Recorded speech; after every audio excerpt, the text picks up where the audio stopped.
Hey, I'm terrified. Once upon a time, I had an imaginary friend, but then she started ignoring me, and that's kind of how all relationships have been ever since. And basically, this is my second performance. I'm going to tell you about the time I fell in love with two girls at the same time. And I was 22, and basically, this was at the cusp of the outback in Australia, and it was a big family wedding involving my sister and her now husband, Andrew.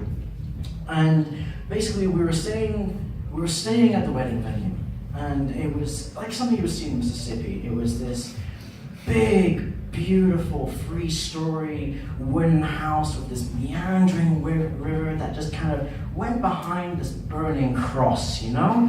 Like Mississippi, you know, it's picturesque. It's right there in your own freaking minds, people. And, yay.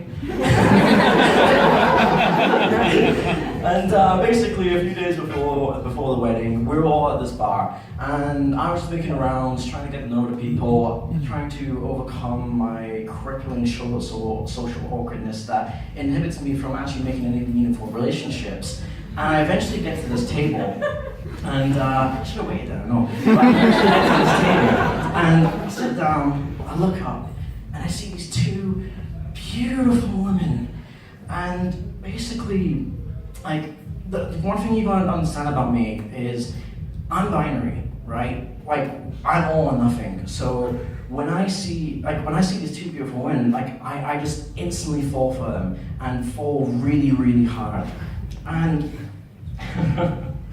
and basically, oh my god, I'm sorry, I've actually choked. But I know I'm sorry. But basically, oh my god, I need to think of the next line. Oh my god, this is embarrassing. I'm sorry, people.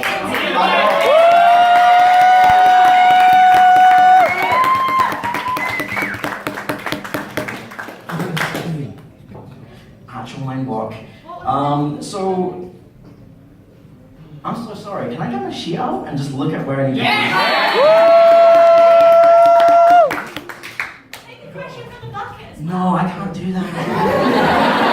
I'm so thankful right now.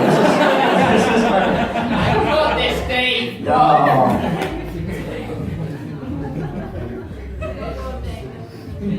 So you know what? Fuck it. I'm just gonna tell you about these girls. Yeah! So their names are Laura and Kimmy, right? And they're currently the unknownly contestants of the latest series of The Bachelor, Dan Match Edition, right? Laura is this voluptuous brunette who just emanates this girl next door kind of vibe. And she's the type of girl where you could see yourself, instead of going out, you would stay in, watch a movie together, and cuddle all night long. But then Kimmy, she's the complete opposite to what I'm usually used to. And she is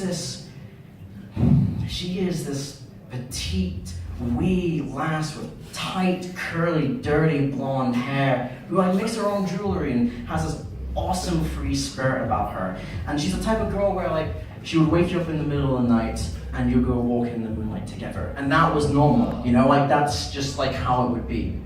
And so, I don't know about you, but I feel like we all have a spirit animal that we identify to. So kind of like how fuckboys all want to be lone wolves, and Scientologists are basically just duck-billed platypuses because, you know, their entire existence a fucking joke. So actually, I'm going to find someone in the audience. I can't see anything. So someone pretty. Yes, you over there. What spirit animal would you identify with? Yes, I'm actually looking at you. You're pretty. I can't see anything, people. Seriously. No, this way. Just, yeah, you know. There we go. Yeah, what spirit animal would you identify with?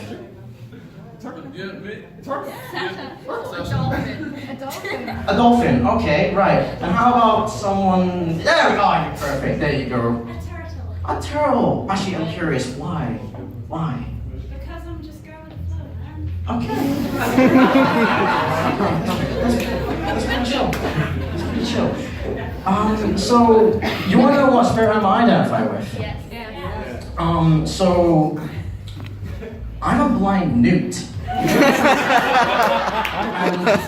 it's because we live in dark, damp caves playing Xbox all day, and we're endangered because, unfortunately, no one's loved us. So, the thing is, I have this teen dream.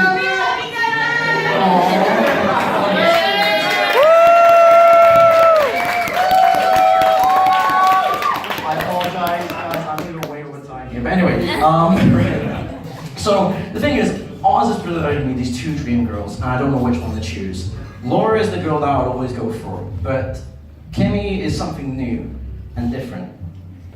And as the days went on, I basically spent every opportunity I could to get to know them. And when we hanged out, it was so cool because they were always together.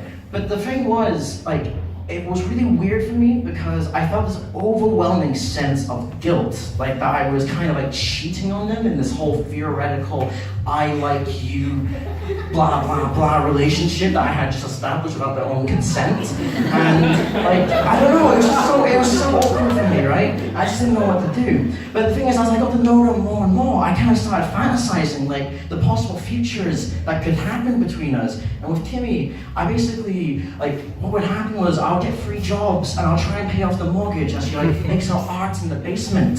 And Laura, man, like, I envisioned us like getting married and buying a house together and having like and getting a dog called Rover and having some kids maybe. But then, you know, 11 years will pass by and we go for a bit of divorce and she gets the kids and Rover's dead and I'm hungry. I tell you what, the sex. Woo!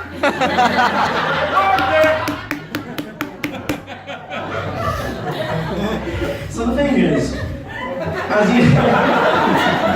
as these days go by, I'm in my own fantasy, and I'm like forgetting and blocking out everything that's going on in my own peripheral vision, what's happening. And like, that's not healthy. That's not healthy at all. I wasn't seeing what was there right in front of me there in that moment. Like, it was my own sister's wedding, and all I could think about was Laura Kimmy. I was like thinking about, you know?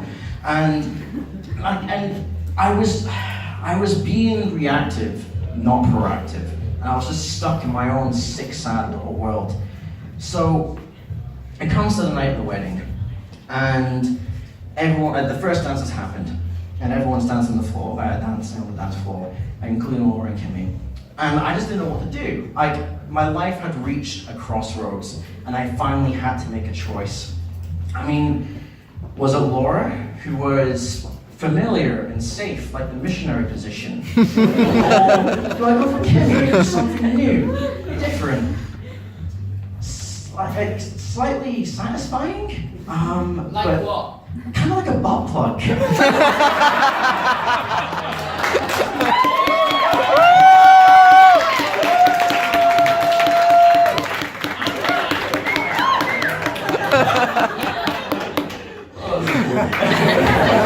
I don't condone the use of butt plugs. I like the missionary position. If anyone is willing to show me something new after the show, I will accept. We can have a contract.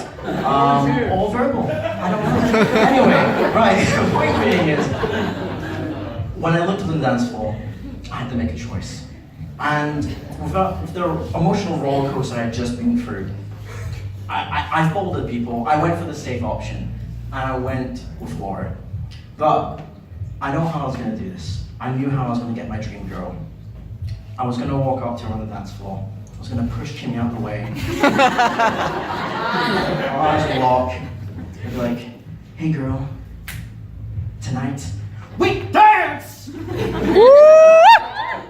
And then, so I mustered the courage, and I start slowly walking towards her.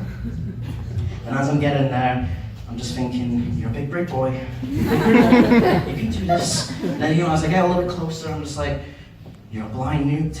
I thought, "Glorious, Phoenix!" And then I get to my destination, and I'm just like, "I'll be your ring, and you will be my Mordor. It'll be so good." And I get there, I'm at my final destination, and victory is within the grasp. But then Andrew, goddamn it, Andrew, comes out of nowhere puts his arm around my shoulder, and just yells, "Danny boy, I know what you're about to do, and I commend you for it, but I need you to do something for me. Just take a look. Take a long, hard look, and tell me what you see." And as he says these words, I turn, I look, I see the dance floor, I see Laura, and I see Kimmy. And they're just making out. So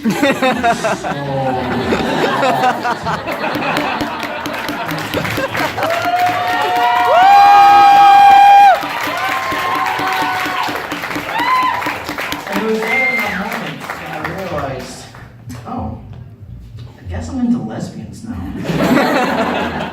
I'm Dan Nash, and